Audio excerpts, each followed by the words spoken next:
Assalamualaikum warahmatullahi wabarakatuh. Kembali lagi dengan saya Salsabila Nur Abdillah.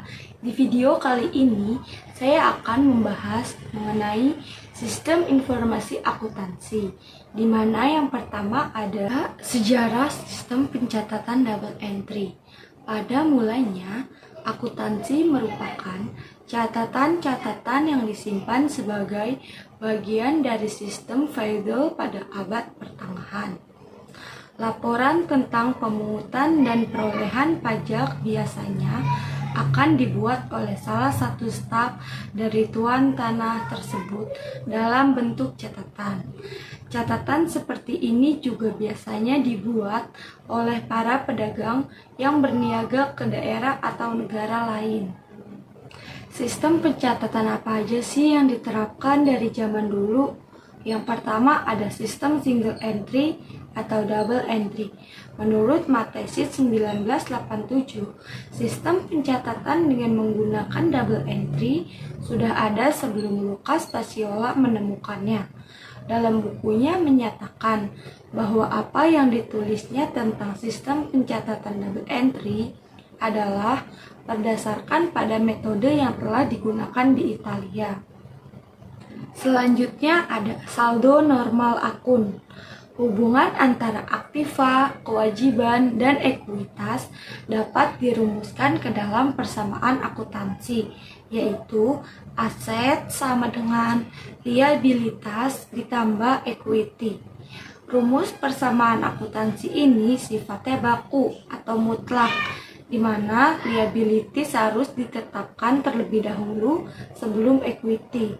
Sebelum sistem akuntansi dirancang untuk menunjukkan kenaikan ataupun penurunan saldo, masing-masing komponen laporan keuangan, kenaikan ataupun penurunan saldo ini harus dicatat secara terperinci dan terpisah untuk setiap komponen laporan keuangan.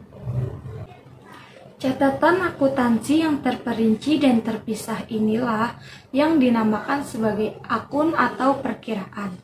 Akun itu sendiri memiliki arti yaitu catatan akuntansi mengenai kenaikan atau penurunan saldo dari masing-masing aktiva, kewajiban, dan ekuitas. Sesungguhnya, akun identik dengan komponen laporan keuangan. Contohnya adalah akun kas, akun piutang, dan seterusnya. Contoh Chart of Account atau COA. Yang pertama ada aktiva, 1.1 kas, 1.2 piutang usaha, 1.4 perlengkapan kantor, 1.5 asuransi dibayar di muka, 1.7 peralatan kantor, 1.8 perabotan kantor. Yang kedua ada kewajiban, 2.1 utang, 2.3 sewa diterima di muka. Yang ketiga ekuitas pemilik, 3.1 modal, 3.2 price. Yang keempat pendapatan, 4.1 pendapatan usaha, 4.2 pendapatan sewa, 4.3 pendapatan bunga. Yang kelima beban, 5.1 beban gaji, 5.2 beban iklan, 5.3 beban sewa kantor, 5.4 beban utilitas, 5.9 beban rupa-rupa. Bentuk baku dalam penyusunan Chart of Account yang telah diterapkan di kebanyakan perusahaan adalah bahwa pengelompokan kode nomor 1 selalu dimulai dari akun-akun aktiva, lalu diikuti dengan akun-akun dari kelompok utang, ekuitas, pendapatan, dan beban. Untuk aktiva yang tergolong lancar, urutan penyusunannya di dalam Chart of Account haruslah berdasarkan urutan tingkat likuiditas. Satu hal yang perlu diperhatikan dalam proses penyusunan Chart of Account adalah flexible numbering system, di mana sebuah kode dan nama akun yang baru akan dapat ditambah tanpa mengubah urutan kode akun lainnya yang telah ada. Hal ini tujuannya Kalau nanti ternyata penambahan akun baru, maka penambahan atau penempatan akun baru ini harus tetap memenuhi persyaratan urutan tingkat likuiditas dan seterusnya. Bentuk format yang paling sederhana untuk menunjukkan kenaikan atau penurunan saldo masing-masing komponen laporan keuangan adalah dengan menggunakan model T-account. Selanjutnya ada analisis transaksi dan jurnal. Analisis ini berarti bahwa seorang akuntan harus dapat menentukan pengaruh dari masing-masing transaksi terhadap akun. Setelah transaksi dianalisis, selanjutnya adalah mencatat kandungan informasi yang ada pada setiap transaksi ke dalam jurnal. Transaksi dicatat ke dalam jurnal secara kronologis, yaitu berdasarkan urutan waktunya terjadi transaksi. Jurnal dibedakan menjadi dua, jurnal umum dan jurnal khusus. Jurnal umum dibuat atas transaksi yang tidak dicatat dalam jurnal khusus. Contohnya, transaksi yang akan dicatat dalam jurnal umum adalah transaksi retur pembelian, retur penjualan, serta transaksi pembelian peralatan dan perlengkapan kantor secara kredit.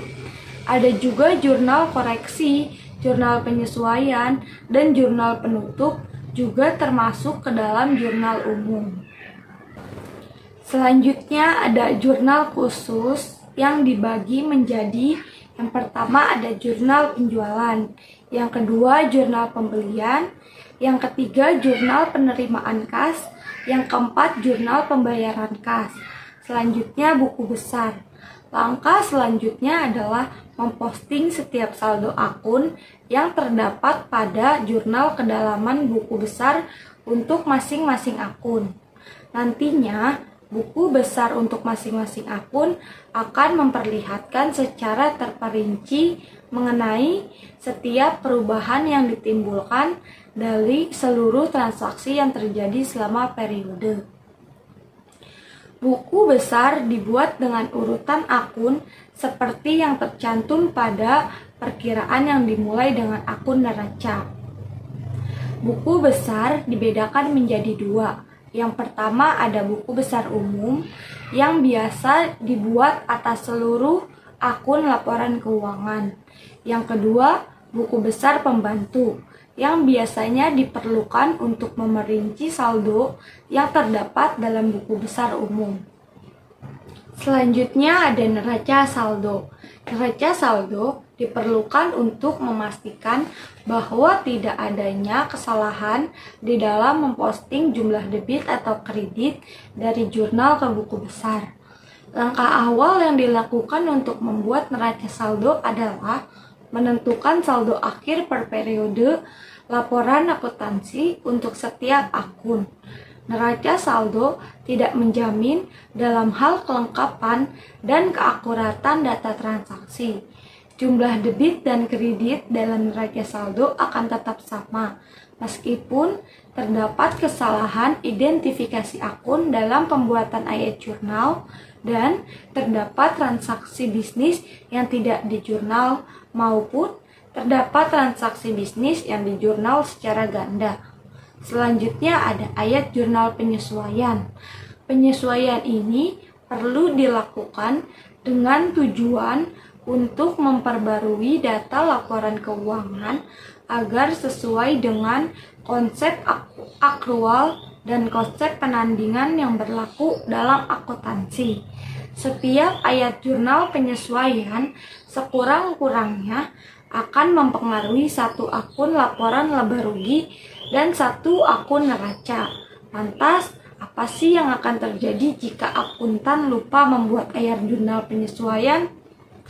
Yang akan terjadi tentu saja akun-akun tersebut ada yang kebesaran jumlahnya dan ada juga yang kekecilan, sehingga terjadi yang namanya salah saji.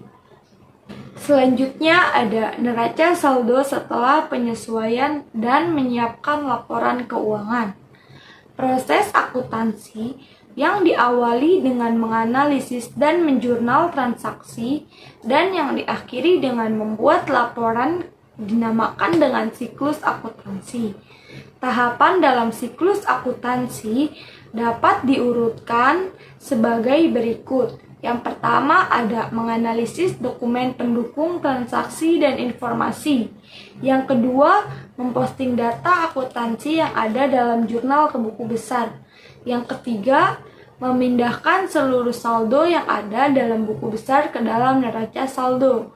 Yang keempat, menganalisis data penyesuaian dan membuat ayat jurnal penyesuaian. Yang kelima, memposting data penyesuaian ke masing-masing buku besar. Yang keenam, menggunakan pilihan bantuan neraca lajur sebagai kertas kerja, neraca saldo setelah penyesuaian, dan laporan keuangan disiapkan.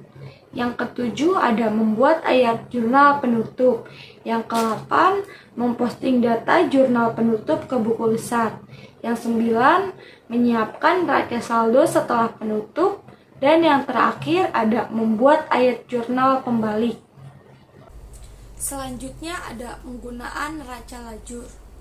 Fungsi dari kertas kerja hanya sebagai alat bantu untuk mempermudah proses penyusunan laporan keuangan yang dilakukan secara manual. Kertas kerja ini juga tidak diperlukan lagi dalam perusahaan kecil yang dimana hanya memiliki sedikit transaksi, sedikit akun, dan sedikit penyesuaian. Adapun urutan tahapan dalam menyiapkan kertas kerja. Yang pertama, menyiapkan neraca saldo sebelum penyesuaian. Yang kedua, memasukkan data jurnal penyesuaian ke kolom penyesuaian yang ada dalam kertas kerja. Yang ketiga, memasukkan saldo yang telah disesuaikan ke dalam kolom neraca saldo. Yang keempat, memindahkan tiap saldo masing-masing akun yang ada dalam kolom neraca saldo setelah penyesuaian ke dalam kolom laporan keuangan. Yang kelima, menghitung total saldo debit dan kredit dengan cara menjumlahkan seluruh saldo akun dari atas sampai bawah. Lalu ada ayat jurnal penutup.